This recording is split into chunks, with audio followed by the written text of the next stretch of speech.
Hello, friends, and welcome back to Malicious Compliance Stories. Our first story is a masterclass in malicious compliance, or maybe just letting bad management hang itself. But before we begin, best way to support our channel is to leave comments, like, and subscribe with the turned-on bell so you don't miss the new video every single day. Here we go. Boss gets himself fired after authorizing fraudulent claim. So I work in complaints for a major telecom operator, not in the US. I got promoted since my last post here, and let me tell you, we are swamped. We're basically in crisis mode because we don't have enough people to handle everything, and every complaint that isn't solved within 15 days accrues fines from the regulator. In crisis mode, we usually just auto-approve small claims. It's cheaper than paying fines for being late. One day, I get a huge claim on my desk, easily 100 times larger than the fine for being late. It's already 14 days old. I go to my supervisor, but he says it's too big for him to authorize. He thinks it's cheaper to just take the fine and work out the case in due time. He says he'll check with his superior and get back to me. Fine. I go back to work, handling other cases for the rest of the day. The next day, my supervisor's boss comes to me asking why this particular case is on its 15th day. I explain, and he is furious. Everything should be approved immediately. It's crisis mode. We can't allow fines to pile up. I ask him again to authorize the claim, reminding him that it's 100 times the size of the late fine penalty. He doesn't care. He just says he'll authorize it. I point out that it needs to be investigated first. Once more, he says he'll authorize it. For context, his bonus depends on reducing late cases. Fewer late cases equals a bigger bonus. So I finally say, fine, sign here, and he does. I process the claim and forget about it. Fast forward to the end of the month. Chaos. The sector director is in my supervisor's boss's office yelling like there's no tomorrow. I get called in. The issue? That very case. The boss who authorized it's now trying to throw me under the bus. It turns out the complaint was fraudulent, and we were supposed to investigate it before making any decision. The sector director asks who authorized it. I hand over the signed papers. I get sent out. A few days later, the boss is fired. Gee, I wonder why. Companies hiring for those positions don't care why you're not at your previous job anymore, just that you have experience measured in time and position.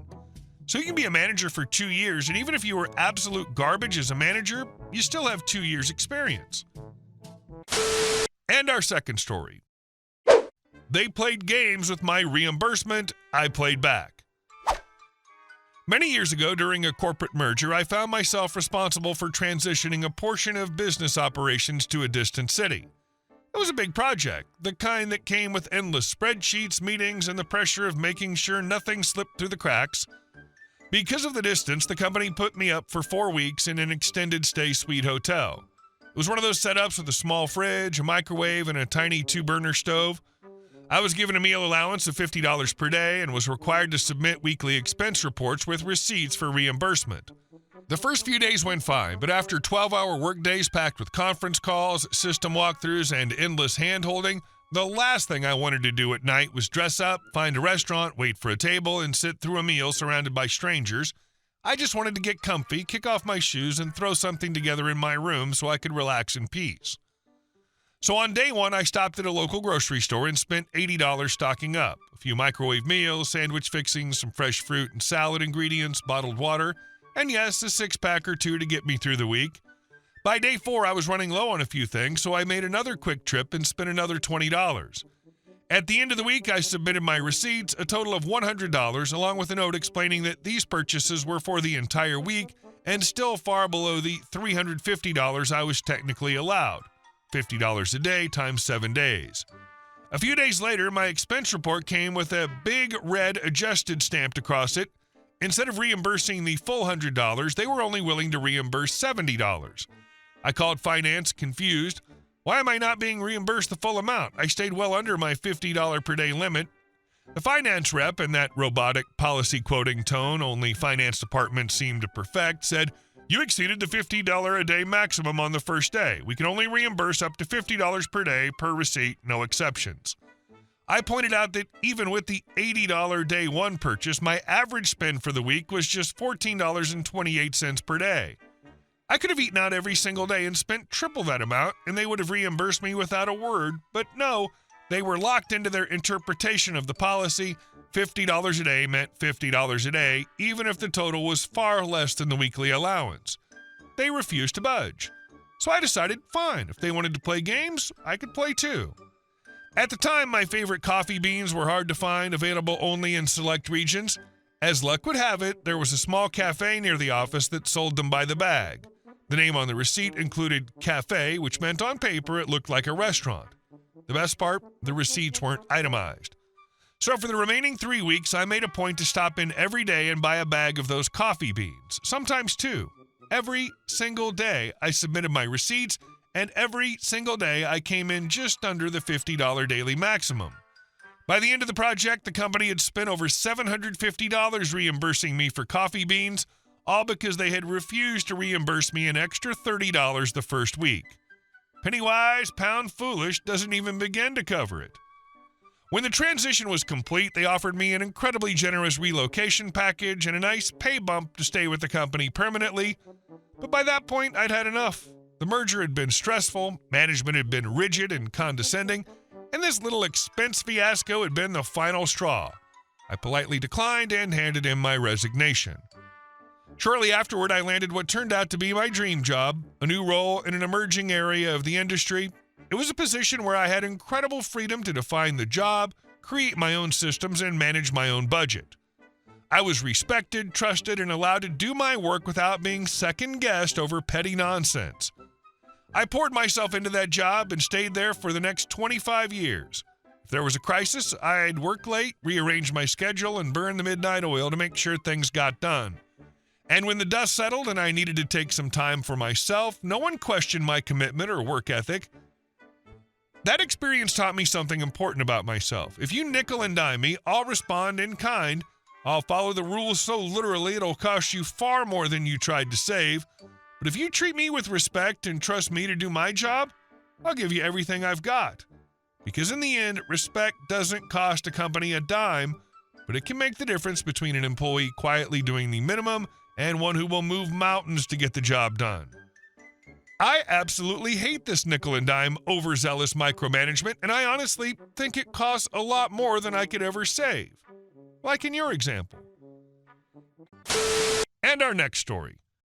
Fast food Karen crossed the line. The cops and tow truck did the rest. When I was 18, I got my first job in management. I was the swing shift manager at a fast food burger joint. It wasn't glamorous, but it was a good first step, and I was proud of it. Like any fast food place, we had our fair share of difficult customers. Most of them weren't too bad, just people having a bad day or trying to get a freebie. But there was one woman who stood out from the rest. She made it her mission to be as unpleasant as possible every time she walked through our doors. She came in regularly and always seemed to be looking for a reason to argue. She'd nitpick every little thing about her order, if her fries weren't hot enough, in her opinion, or if her burger didn't have the exact amount of ketchup she wanted, she'd raise her voice so the whole restaurant could hear. One of her most ridiculous demands was that we had to call her ma'am in every sentence, or she'd fly off the handle. It was like she got a kick out of making us miserable. One busy afternoon, things finally boiled over. She was in one of her moods and decided to take it out on one of our newer counter clerks. The poor girl was trying her best, but no matter what she said or did, it wasn't good enough. The woman kept yelling at her, calling her useless, and complaining loudly about everything. The clerk ended up in tears and had to run to the break room to calm down. That was the last straw. I stepped up to the counter, looked the woman straight in the eye, and told her, as calmly as I could, that she was no longer welcome in our store. Of course, that made her explode. She started shouting at me, calling me names, swearing, and saying I'd regret it. I just stood there and let her rant. When she finally ran out of steam, I pointed to the door and stood there until she left. As soon as she was gone, I contacted corporate and told them everything that had happened. I passed along the details from her transaction, including her credit card info and her license plate number. Corporate didn't waste any time. They sent her a formal letter banning her from all of our locations. They also filed the ban notice with the local police and told us to call the cops right away if she ever came back. But of course she didn't care. A few weeks later, she came strutting through the doors again, acting like nothing had happened. We told her she needed to leave. She claimed the ban wasn't real and said her lawyer told her it didn't apply. She ranted for a bit, but left before the police could show up. The same scene happened a couple more times. She'd come in, we'd ask her to leave, she'd argue, and then storm out before the cops arrived.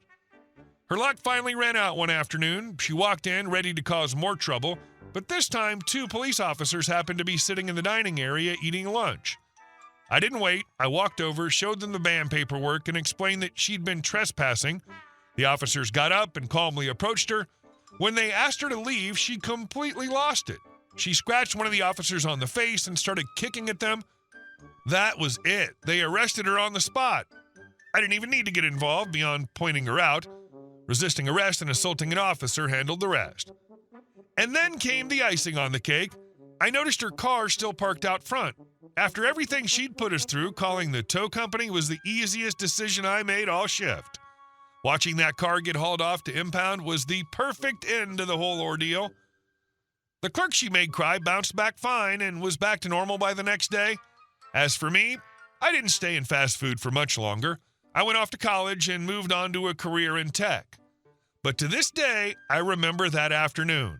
For once, karma didn't take its time. It showed up right on schedule in the middle of our restaurant, and it felt great to see it happen. And our last story.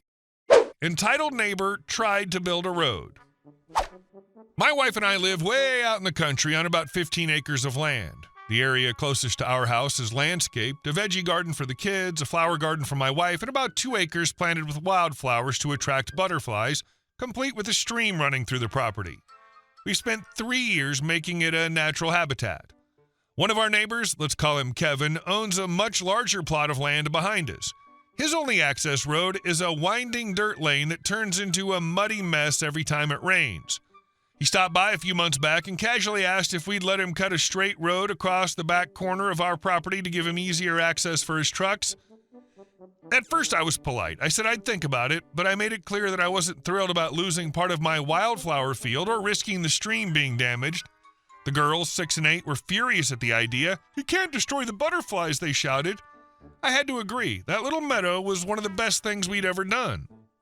Then Kevin let the mask slip. He laughed when I asked if he wanted to buy that section of land or offer some sort of compensation.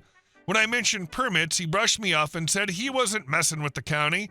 And then, with a smug grin, he said he could probably get the county to take it anyway since he knew people and could claim eminent domain.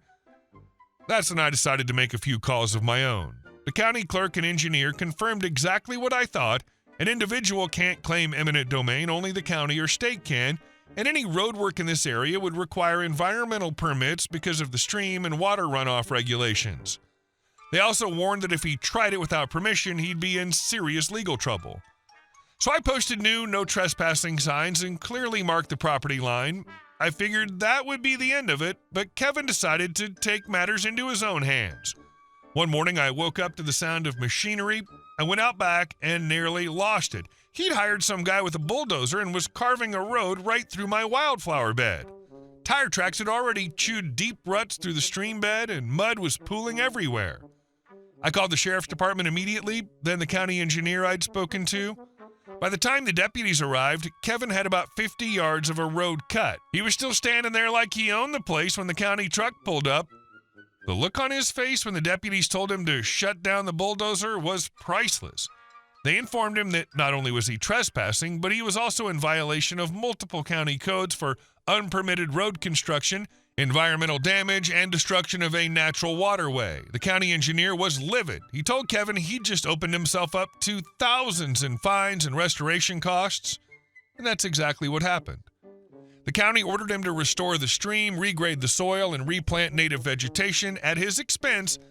They fined him for every single day the damage went unrepaired. It ended up costing well over $20,000, not counting the money he'd already paid for the bulldozer and operator. We planted a new row of fast-growing trees along the property line so that by next spring, Kevin won't even be able to see into our yard. Kevin hasn't spoken to me since, which is exactly how I like it. My daughters were thrilled when we replanted the wildflower field, and we even got a local conservation group to donate extra seeds and native plants to help restore the area faster.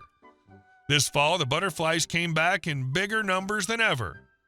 Kevin wanted a shortcut, and instead he ended up with a massive fine, a bigger mud problem on his own road, and an angry county breathing down his neck. Meanwhile, I got my property protected for good, and a story that makes my wife laugh every single time we retell it. Planting that line of fast-growing trees was brilliant. That's the perfect mix of petty and practical. You get privacy, your daughters get their butterflies back, and Kevin gets to sit there fuming behind a wall of green. Hey guys, thank you all for watching the video. I'll see you in the next one.